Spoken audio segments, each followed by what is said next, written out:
What if the last time you cried to Allah was so long ago that you can't even remember when it was?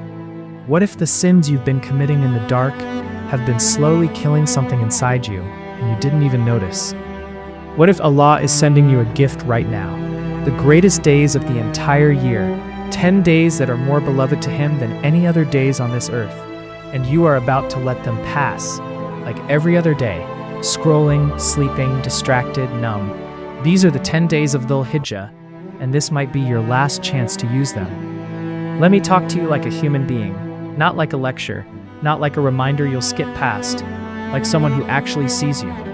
You open your eyes in the morning, and before you even say Bismillah, your thumb is already moving, scrolling, reels, clips, notifications, voices that mean nothing, faces you don't know, a world designed to keep you away from your own soul. And somewhere in that scrolling, hours disappear. And then night comes, and you feel it again. That thing you always feel, but never say out loud. Empty. Not sad exactly. Not happy either. Just empty. Like you are watching your own life through a screen. Like you are present everywhere except inside yourself. You laugh at the right moments. You post the right things. You look fine from the outside. But inside, there is a conversation you keep having with yourself at 2 a.m. A conversation that sounds like, what am I even doing? Why do I feel like this? Why does nothing feel real anymore? Why does prayer feel like a task instead of a refuge? Why do I feel so far from Allah when I used to feel so close? And that question, that quiet, terrifying question, you bury it by morning because the phone is already there and the day is already starting, and it is easier to scroll than to sit with the silence. There are sins you carry that no one knows about. Not your parents, not your friends, not anyone who follows you online. Sins that happen in the dark, behind locked screens, in private moments, in the quiet spaces between who you pretend to be and who you actually are. And for a while you felt guilty, but lately the guilt has been getting quieter. And that silence is the most dangerous thing in the world. The heart dies slowly, not all at once, not with one big moment, not with a single sin that destroys everything. It dies one compromise at a time. The first time you committed that sin, you felt it. The guilt was loud. Your heart was screaming. You made a promise to yourself. Never again. Then it happened again, and the guilt was still there, but a little quieter. Then again, and again, and slowly something terrifying happened. The guilt stopped coming. Not because the sin became halal, not because Allah stopped watching, but because the heart, the very thing Allah placed inside you to feel, to fear, to love, to connect, that heart started going numb. And do you know what the Prophet said about this? He said that when a person commits a sin, a black dot appears on their heart. If they repent, it is polished away. But if they continue, it spreads until the heart is completely covered. That is not poetry. That is your reality. Because right now you might be sitting with a heart that barely flinches. A heart that can watch something haram without discomfort. A heart that can miss Fajr without panic. A heart that can go days without remembering Allah and feel almost nothing. And the terrifying part is this: a dead heart doesn't feel dead. It just feels normal. You think you are fine because you don't feel guilty. But that absence of guilt, that is the diagnosis. That is the warning. That is the thing that should terrify you more than any sin you have ever committed. Because the person who sins and weeps still has a living heart. But the person who sins and feels nothing, that person is in a different kind of danger. And modern life was built to get you there. Social media was built to keep you scrolling. Entertainment was built to keep you distracted. Pleasure was designed to keep you comfortable. And comfort, real comfortable spiritual numbness, is the enemy of your soul. Because you cannot wake up if you don't know you are sleeping. Right now, as these words reach you, there are people walking around the Kaaba. They are crying. They are barefoot. They are calling out to Allah with everything they have. Some of them have waited their whole lives for this moment. Some of them are old. Some of them are sick. Some of them don't know if this will be their last Hajj. And they are calling on Allah in the most beloved days of the entire year. The Prophet said, There are no days in which good deeds are more beloved to Allah than these 10 days.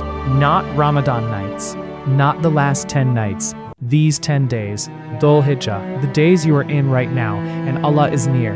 He is closer than you think, closer than the screen in your hand, closer than the loneliness you feel, closer than the person you pretend to be. He sees the tear you cried at 3 a.m. that no one else saw. He heard the dua you made silently in your car that never left your lips properly. He knows the version of you that you hide, the broken version, the ashamed version, the version that really wants to change but doesn't know how. And He is waiting, not with punishment, not with rejection. The Quran says, "And who despairs of the mercy of his Lord except those who are astray?" Allah says, "Say, O my servants who have transgressed against themselves, do not despair of the mercy of Allah. Indeed, Allah forgives all sins, not some, not the small ones, not the ones people know about. But here is the truth that should shake you to your core. You will die, and you don't know when. You don't know if there will be a next Dhul Hijjah for you. You don't know if there will be a next Ramadan. You don't know if the next 10 days of your life will be lived above the ground or beneath it. The Prophet said, "Be in this world as though you are a stranger or a traveler passing through." A traveler doesn't get comfortable. A traveler doesn't forget where they are going. But we have forgotten. We have decorated our temporary stay so beautifully that we forgot this place was never meant to be home. The grave doesn't care about your follower count. The grave doesn't care about your grades or your reputation or the highlight reel you built online. In the grave, it will only be you and what you sent ahead. And on the day when you stand before Allah, every distraction will fall away. Every excuse will feel small, and every moment you wasted during these 10 days will be a moment you wish you could have back. But I need you to hear something that the shaitan doesn't want you to believe. It is not too late. Right now, in this moment, the 10 days have not ended. The door is open, the mercy is real, and Allah, the most merciful, the most loving, Al-Wadud, Al-Ghafur, Al-Tawwab, is turning toward you. He is Al-Tawwab, the one who keeps turning toward His servants, again and again and again. No matter how many times you fell, He is still there. No matter how dark it got, He is still there. No matter how numb your heart became, He can bring it back to life, because He is the one who created it. This is your moment, not tomorrow, not after you fix yourself, not after you become perfect. Now, exactly as you are, broken and ashamed and tired and lost. The Prophet said that Allah is more happy with the repentance of His servant than a man who loses his camel in the desert and then finds it again. More happy with you returning than you can possibly imagine. So what do you do in these 10 days? You pray Fajr on time. Even if it kills you to wake up, you pray it.